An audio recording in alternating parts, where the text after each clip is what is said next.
안녕하십니까. 증시각도TV 시청자 여러분, 반갑습니다. 투자 인사이트 시간, 중국에서 오셨습니다. 이철 박사입니다. 이철 박사님 모시겠습니다. 어서 오십시오. 네, 안녕하세요. 안녕하세요.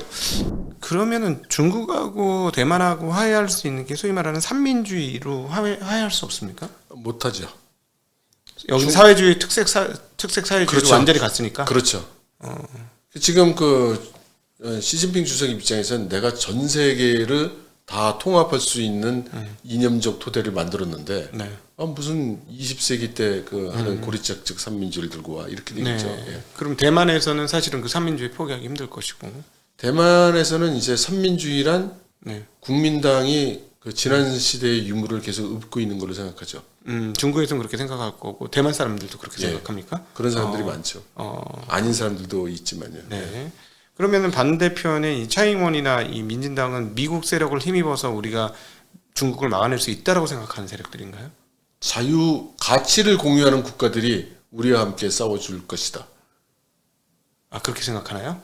그렇게 이야기하고 있죠. 그래서 지금 중국 현장에서 느낀 감정은 과거 어느 때보다도 그 양안의 전쟁 가능성이 굉장히 높아져 있기 때문에 예. 이거를 잘 준비해야 된다. 예. 그렇다면 그런 입장에서 보시면 이번 한미일 동맹이 그냥 예사롭게 보이지 않으시겠습니다.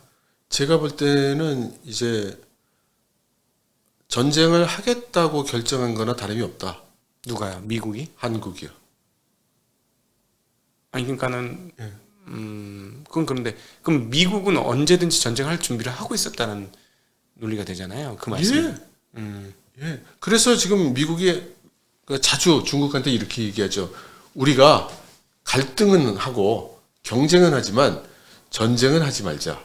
네. 최근에 그런 얘기 했었죠. 바이든인가가 얘기했었죠. 예. 그런 얘기를 아니면 최근이 아니라 네. 한 2년 전부터 계속 하고 있어요. 네. 그러면서 이제 기술 제재하고 화웨이 제재하고 블랙리스트 올리면서 그런데 우리 싸우진 말자고 계속 이렇게 하고 있죠. 네. 그러니까 중국 입장에서는 이게 지금 누굴 놀리나 이제 이렇게 돼 있는 상태인 거죠. 네. 미국이 전쟁 나는 것을 원할까요? 이건 미국한테 물어봐야 되는 문제이긴 합니다만.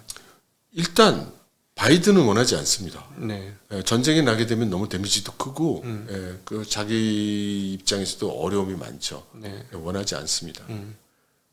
그러면 중국이 대만을 통일하게 놔둘 거냐? 트럼프가요. 네. 트럼프가 대통령 하던 시절에 바로 이 질문을 트럼프한테 한 기자가 있었어요. 네. 그때 트럼프가 뭐라고 대답했는지 아십니까? 그건 중국 애들 사이의 일이야. 다음 미국 대통령 선거가 어떻게 될지 모르겠지만 만에 하나 트럼프가 공화당 후보가 되고 네.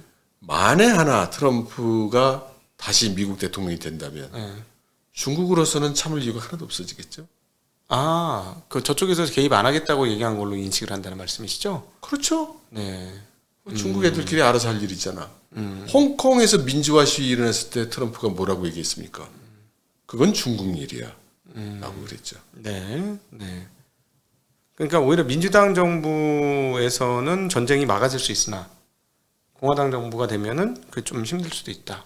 그렇죠. 공화당 정부가 되면 힘들 수 있을 겁니다. 물론 이제 미국은 전통적으로 외교 안보는 양당이 같이 네. 추진하고 있기 때문에 그런 전략이 함부로 변하지 않을 것으로 생각이 되지만 문제는 트럼프라는 사람의 캐릭터를 볼 때 네. 그게 존중되겠는가 이런 생각도 들죠. 제가 트럼프 얘기를 하려는 게 아니고요. 네. 이제 지금 환경이 네. 상황이 이만큼 굉장히 긴장이 돼 있는 상태에 와 있고 일촉즉발의 그런 상황에 와 있는데 네. 한국에서는 그런 일이 있어? 대만에 그런 게 있어? 이렇게 다 남의 나라, 먼 나라 네. 일로 생각을 한다는 거죠. 네. 그래서 미국이 만일에 중국하고 싸우면 우리가 당연히 도와야지 이런 말 하는 분들도 계세요. 제가 볼 때는 그분들이 그 결과가 서울에 미사일이 떨어지고 네. 여기에 폭격기가 돌아다니면서 폭격을 하고 북한과 중국의 인민해방군이 상륙해서 들어올 수 있는 가능성이 있다는 얘기는 생각을 안 하시는 거죠. 네. 그건 아니고 그건 미군 여기 있고 그건 저쪽 대만하고 중국 사이에서 일어날 일로 생각을 하시는 거죠. 네. 그럴 수 있습니다.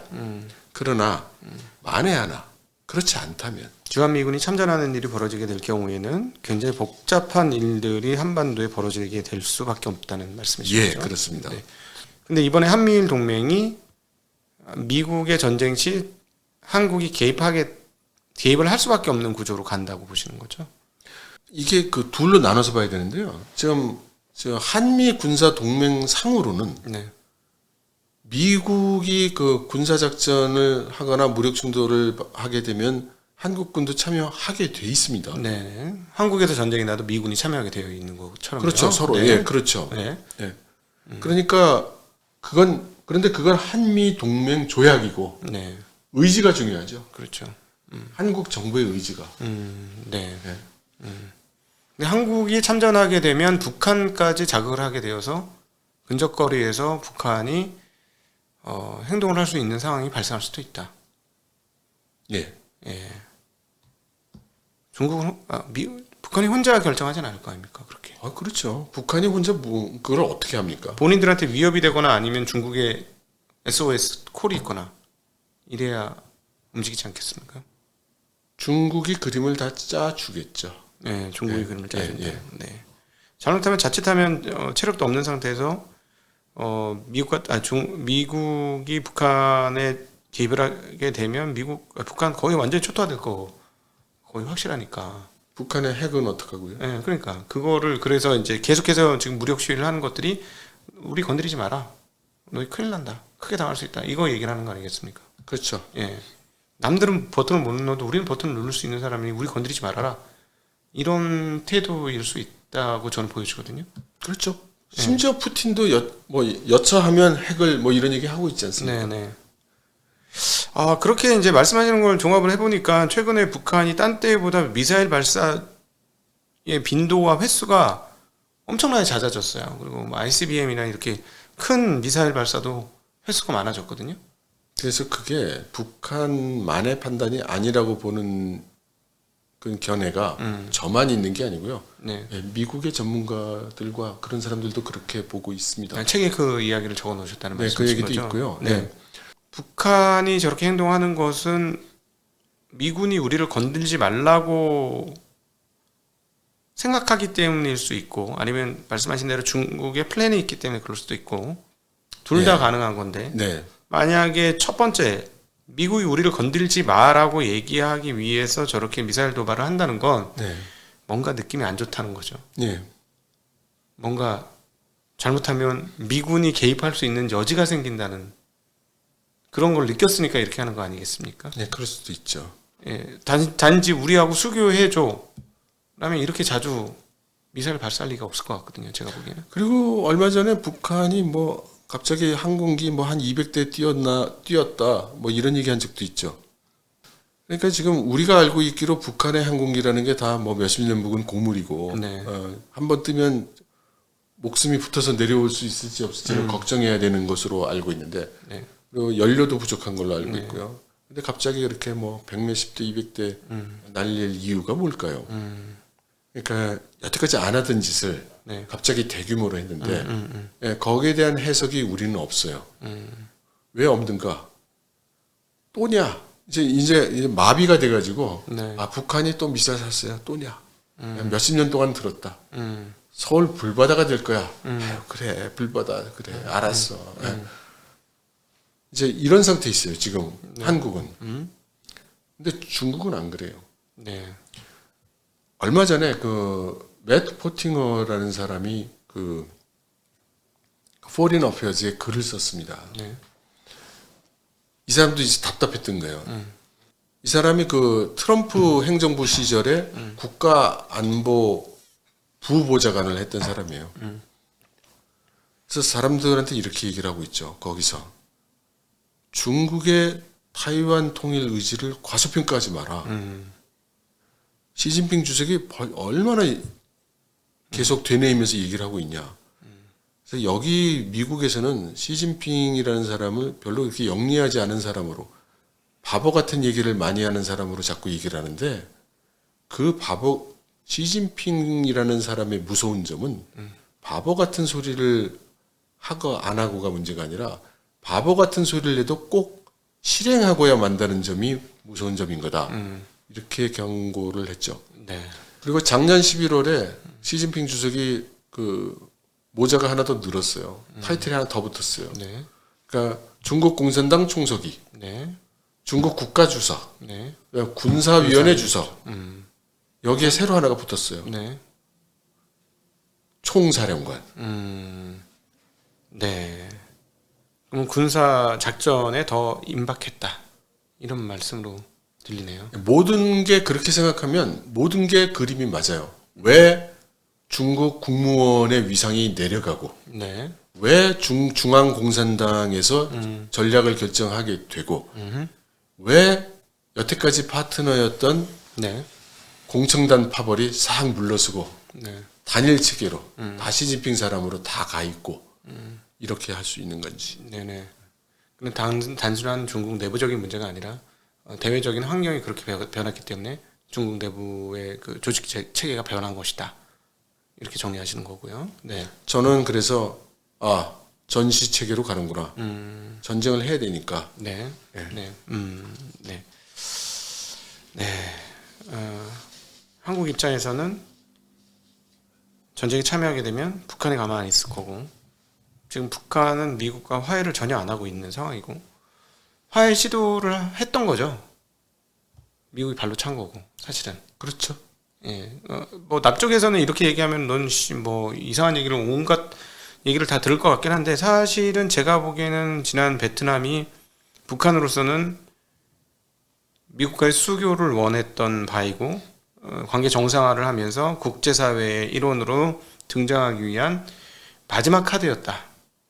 근데 그게 정말 뭐랄까 허망하게 예, 진짜 북한은 전력을 다했고 제가 보기엔 북한은 전력을 다했습니다. 왜냐하면 기차를 타고 베트남을 갔다는 것 자체가 말이 안 되는 일인데 그 일을 했다는 건 전력을 다했다는 것이고 근데 트럼프는 아무것도 아닌 이벤트 행사 하나 끝낸 것처럼 생각을 했던 것으로 보이죠. 지금 와서 보면 어떤 미국의 전략이 있었는지 모르겠습니다만 미국이 북한을 못 믿더라고요. 민주당 정부도 못 믿고 아예 못 믿어요.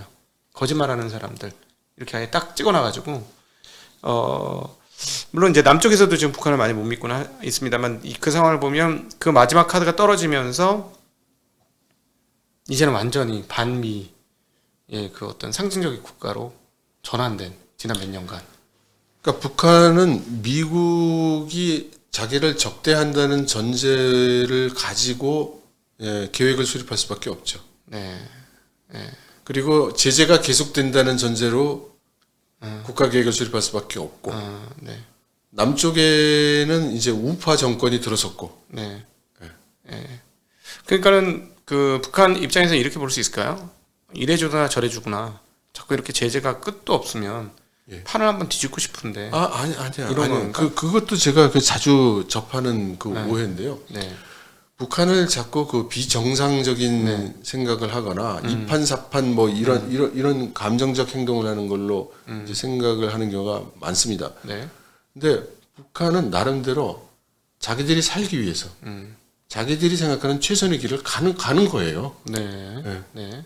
북한 시각에서는. 네. 그럼 어떻게 하겠어요, 북한이? 지금 경제는 파탄이 나고 심지어 최근에 그 평양 시내에서도 아사자가 나왔다고 하던데. 최근에요? 예. 탈북자 채널에서 봤습니다. 그런 일이 일어났다고 할 정도로 지금 평양에 아사자가 났으면 저 함경도나 이런 쪽은 거의 뭐 완전 무너졌다는 얘기인데 경제가. 그렇죠. 평양은 제가 알고 있기로는 평양은 다른 데는 다 무너져서 절대 평양은 훼손될 수 없는 지역으로 알고 있는데. 그리고 미국은 자기를 못 잡아먹어서 안달이고 남쪽에서는 여차하면 한번 해보자. 중국하고는 척지고 있고 러시아는 우크라이나 전쟁 때문에 지코가 석자고 나는 어떡하나. 이때 누군가가 이제 뭔가를 이용하기 좋은 때죠. 네가 요걸 요렇게 해주면 내가 저걸 저렇게 해줄게. 말씀을 듣고 생각을 정리해 보니까 중국 입장에서는 미국이 우크라이나 전쟁으로 자원이 분산된 틈을 이용하고 싶다는 생각이 들 수도 있겠네요. 원래 그 우크라이나 전쟁 일어나기 전에 그 푸틴과 시진핑 사이에는 묵계가 됐을 거라고 생각합니다. 그렇게 생각하시네요. 예, 예. 네. 그래서 중국은 아마도 북한 보고 내가 문제 좀 해결해 드려. 근데 그걸 해결해 주려면 나는 유엔 제재니 미국하고 뭐 얼굴 이제 뭐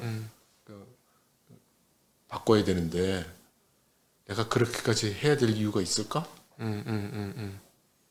나도 미국하고 척지게 되는데. 네. 네가 알다시피 나도 미국하고 사이가 안 좋아. 그러니까 이렇게 하자.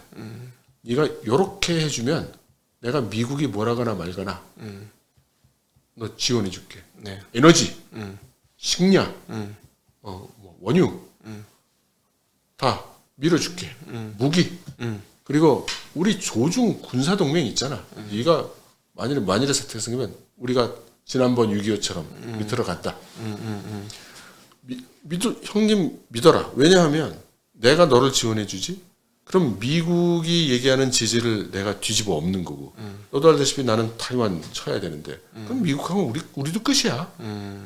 난 미국이 뭐라고 하든지 나는 너를 도울 수 있어.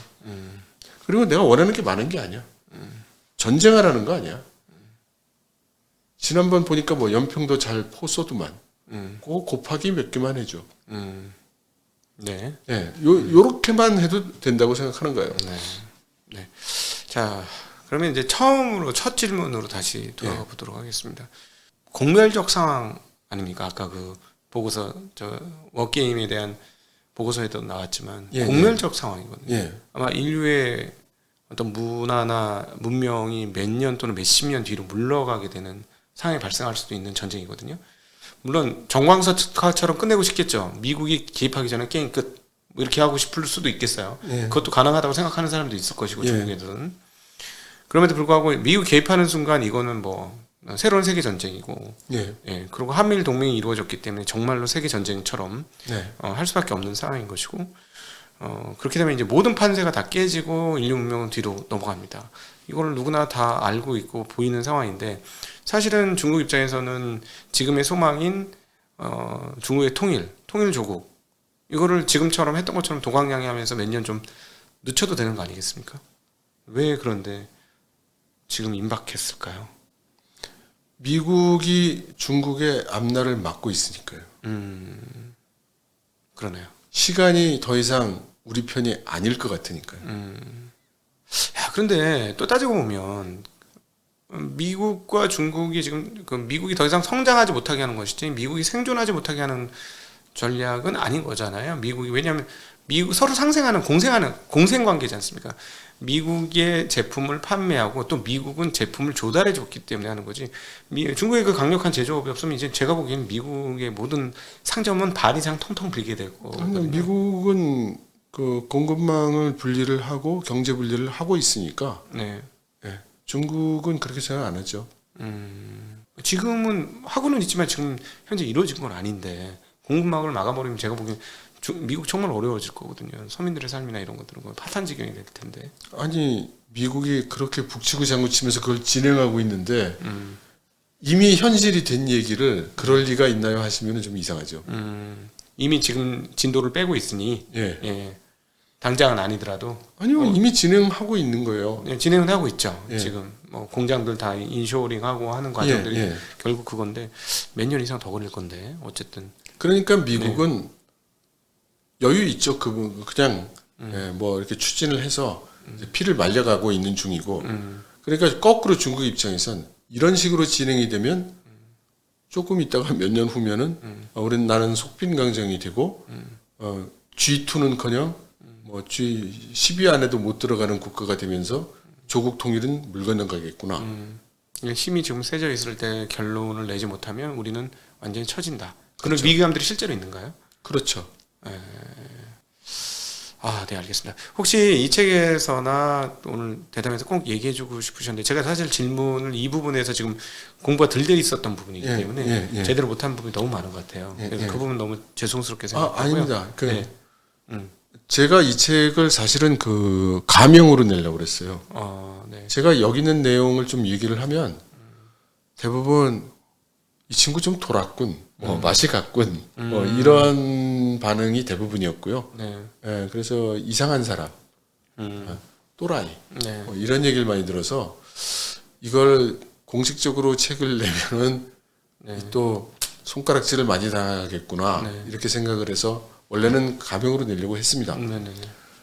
그러려고 하다 보니까 이제 믿기 힘든 얘기들이 많으니까 그 설득력을 가지기 위해서 하나하나 줄을 달고 이걸 하다 보니 책이 너무나 두껍고 읽기가 어려운 책이 되는 거예요. 재미없고. 네네.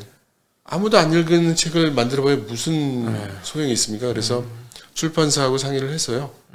좀 지금 시점에서 많은 분들이 그래도 읽어 넘어갈 수 있는 정도의 분량과 내용으로 추려서 특히 이제 전쟁 부분에 집중해서 추려가지고 책을 냈습니다. 네네.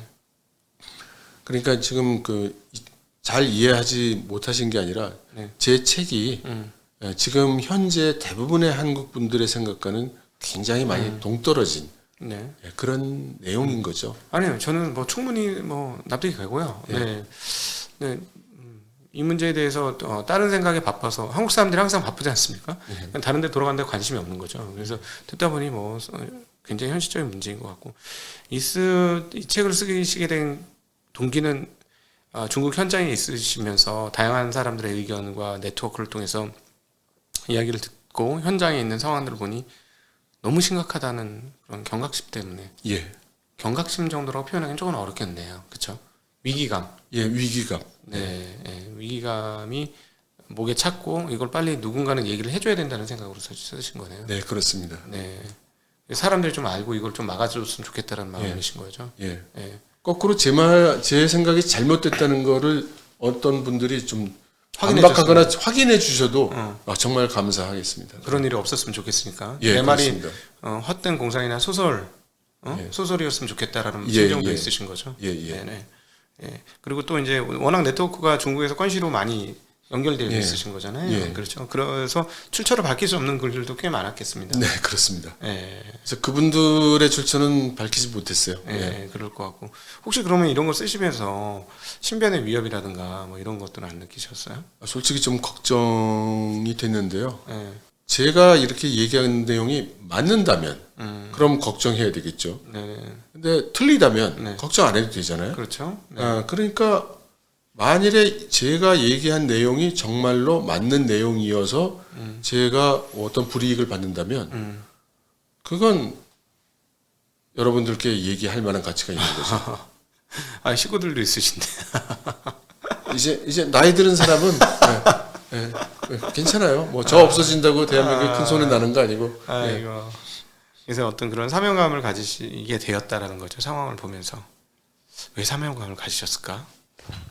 글쎄요, 저는 평생 그렇게 살았는데요. 뭐 끝으로 마지막으로 해주고 싶으신 얘기 있으시다면? 저는 여러분들이 제가 이거 책 팔기 위해서 광고 선전 물론 그런 게 있습니다. 그런데 좀 그런 걸 떠나서 한번 이런 토픽, 이런 내용에 한번 진지하게 생각을 한번 좀 해주셨으면 그런 부탁의 말씀이랄까요? 당부의 말씀을 좀 드리고 싶습니다.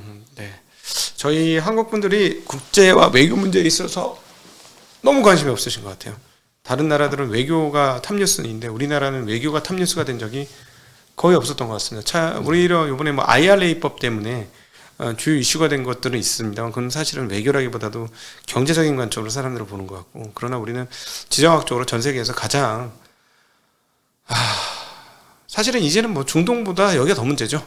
중동보다 훨씬 더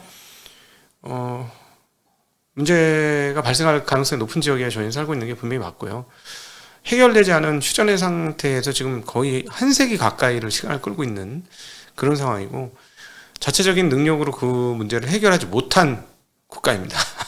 참으로 안타깝게도 그러고 참으로 안타깝게도 우리가 힘이 약한 건 아니지만 주변에 있는 슈퍼파워들이 전 세계에서 힘이 제일 센 나라들을 이웃 국가로 두고 있어서 아주 질곡이 많은 우리 지정학이 참으로 너무나 안타까운 지정학이라는 생각이 드는데 아직도 100년 전에도 그랬고 아직도 그것들이 해결이 안 된 상황이라 너무 안타깝고, 근데 이거를 우리가 정말 힘이 세면 뒤집어서 세계 평화를 도모할 수 있는 국가 되긴 할 건데, 지금은 그런 얘기를 할 때는 아닌 것 같고, 위기 없이 이 상황들이 좀 지나갔으면 좋겠다는 바람을 이 대담 끝에 가져보게 됩니다. 오늘 굉장히 긴 시간, 보통 저는 제 체력 때문이라도 1시간 이상을 잘 안 해요. 예, 근데 제가 그냥 넘어갈 수 없어서 좀 얘기가 길어졌다는 점 이해를 부탁드리고요. 네, 오늘 이 시간은 이철 박사님과 함께 한반도 중심, 그리고 중국과 양안 관계에서